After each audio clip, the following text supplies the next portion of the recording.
Você sabia que um rei perdeu não apenas a coroa, mas também a cabeça em um dos julgamentos mais polêmicos da história? Essa é a trágica história de Luís XVI, o último rei da França antes da Revolução. Bem-vindo aos Segredos da História. Aqui, revelamos os últimos momentos e os mistérios que mudaram o destino da humanidade. Se você gosta de conhecer as verdades ocultas que os livros não contam, já se inscreva no canal e ative o sininho.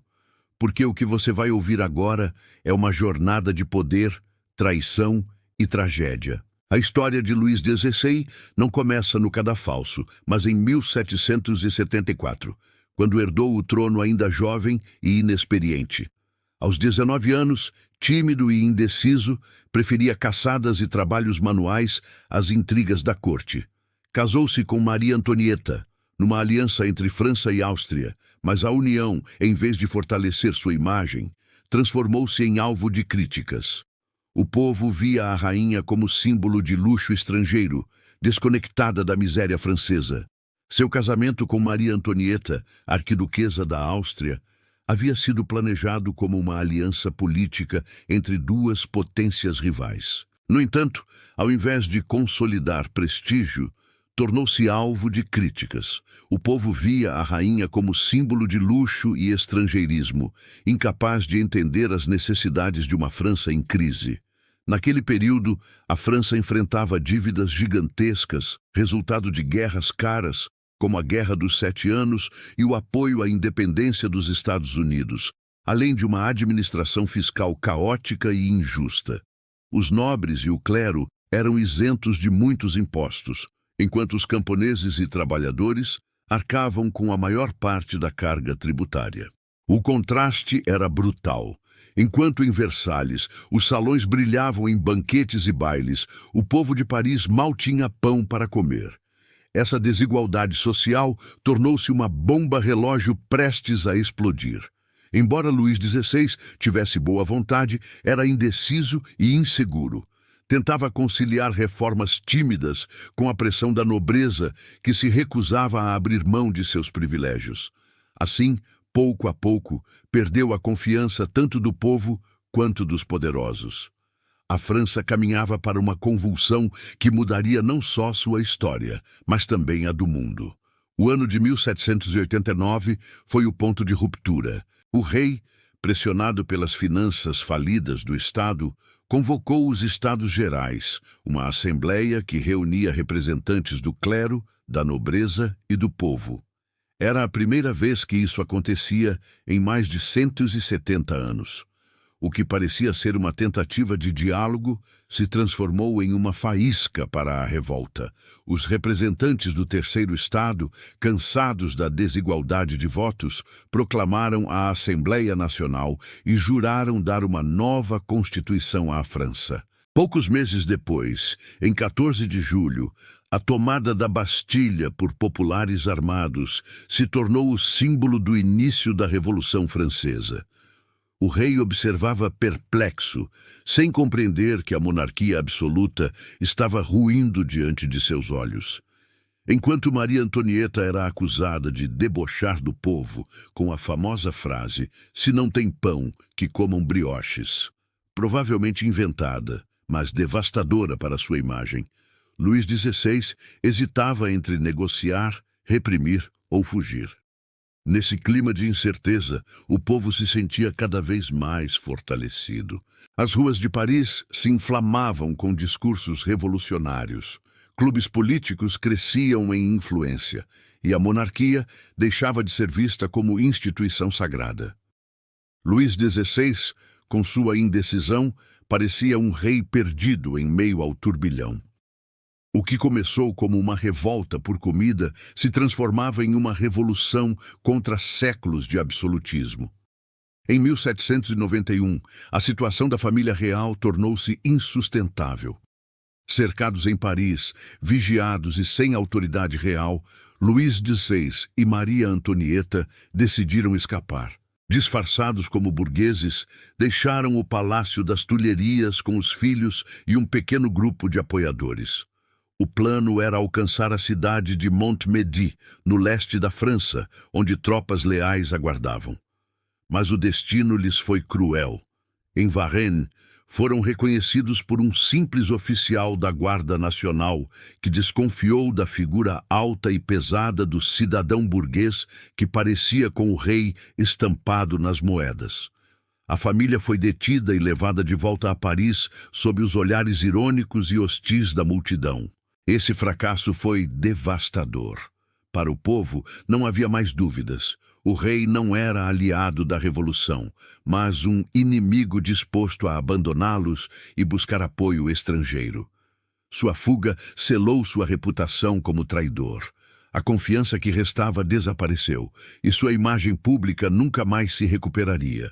De soberano, Luís XVI tornou-se prisioneiro do povo. Em setembro de 1792, a monarquia foi oficialmente abolida. Luís XVI perdeu o título de rei e passou a ser tratado como cidadão Luís Capeto, uma referência distante a Hugo Capeto, o fundador da dinastia. Preso com a família no Templo, uma antiga fortaleza medieval em Paris, vivia agora sob vigilância constante, em condições muito diferentes da opulência de Versalhes. Relatos contam que, apesar de receber tratamento digno, o isolamento era humilhante. Guardas revolucionários supervisionavam cada gesto, cada palavra. Maria Antonieta sofria insultos constantes e os filhos eram usados como forma de pressão psicológica. O homem que antes governara milhões, agora dependia da permissão de carcereiros para ter contato com os próprios filhos. O povo francês, inflamado pelo medo de conspirações, via nele uma ameaça viva, um monarca que, mesmo preso, poderia inspirar a restauração da monarquia com apoio estrangeiro. Esse medo justificou o passo seguinte: levá-lo a julgamento. Em dezembro de 1792, Luís XVI foi levado perante a Convenção Nacional. Acusado de traição, conspiração com potências estrangeiras e tentativa de esmagar a Revolução, enfrentou um processo sem precedentes. Documentos, cartas e até seu envolvimento na tentativa de fuga foram apresentados como provas de sua deslealdade à pátria. O julgamento dividiu a França. Moderados pediam clemência, alegando que matar o rei poderia mergulhar o país em ainda mais violência. Radicais, liderados pelos jacobinos, exigiam sua execução imediata como símbolo da vitória do povo sobre a tirania. Depois de intensos debates, a sentença foi dada. Por uma estreita maioria de votos, Luís XVI seria condenado à morte pela guilhotina. Era a primeira vez na história moderna que um povo julgava e executava o próprio rei. O símbolo do absolutismo francês agora estava reduzido a um cidadão comum prestes a enfrentar a lâmina. Na noite de 20 de janeiro de 1793, véspera de sua execução, Luís XVI passou horas em oração. Pediu para ver sua família uma última vez. Os relatos dessa despedida são emocionantes. Abraçou os filhos, beijou Maria Antonieta e tentou acalmá-la com palavras de fé e resignação. Disse ao filho mais velho, o Delfim Luís Carlos, que não guardasse ódio contra o povo francês, pois ele morria inocente.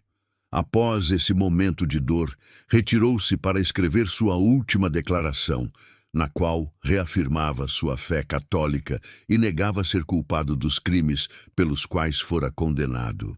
Dormiu poucas horas e, ao amanhecer, pediu ao padre que o acompanhava para celebrar a missa. Sua serenidade surpreendeu até os guardas. Muitos esperavam encontrar um homem desesperado, mas viram alguém que parecia ter aceitado seu destino com calma, como se quisesse partir deixando a imagem de um mártir injustiçado.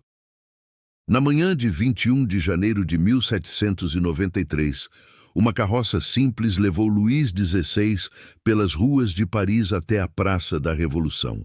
Multidões se amontoavam, algumas em silêncio, outras gritando insultos. O rei desceu calmamente, caminhou até a guilhotina e tentou discursar.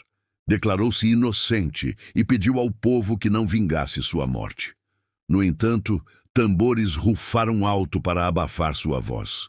Foi amarrado à plataforma e às 10h22 a lâmina caiu. Sua cabeça foi exibida ao público, que respondeu com gritos de "Vive la République!". O homem que um dia reinara sobre a França agora era apenas um corpo sem vida. A execução foi recebida com alívio por uns e horror por outros. Para muitos, a cena marcou o fim simbólico do antigo regime e o nascimento de uma nova era. A morte de Luís XVI não trouxe paz. Pelo contrário, inaugurou o chamado período do terror, em que milhares, incluindo Maria Antonieta e muitos revolucionários, foram executados. Mas sua morte permanece como um dos episódios mais simbólicos da história mundial. A guilhotina não matou apenas um homem, mas uma ideia, a de que reis governam por direito divino. A Revolução mostrou que até um soberano poderia ser julgado pelo povo. Séculos depois, sua execução ainda desperta debates. Foi um ato de justiça popular ou de vingança? Foi necessário para consolidar a República ou um crime contra a história? O certo é que naquele dia frio de janeiro, um dos tronos mais poderosos da Europa caiu com o peso de uma lâmina.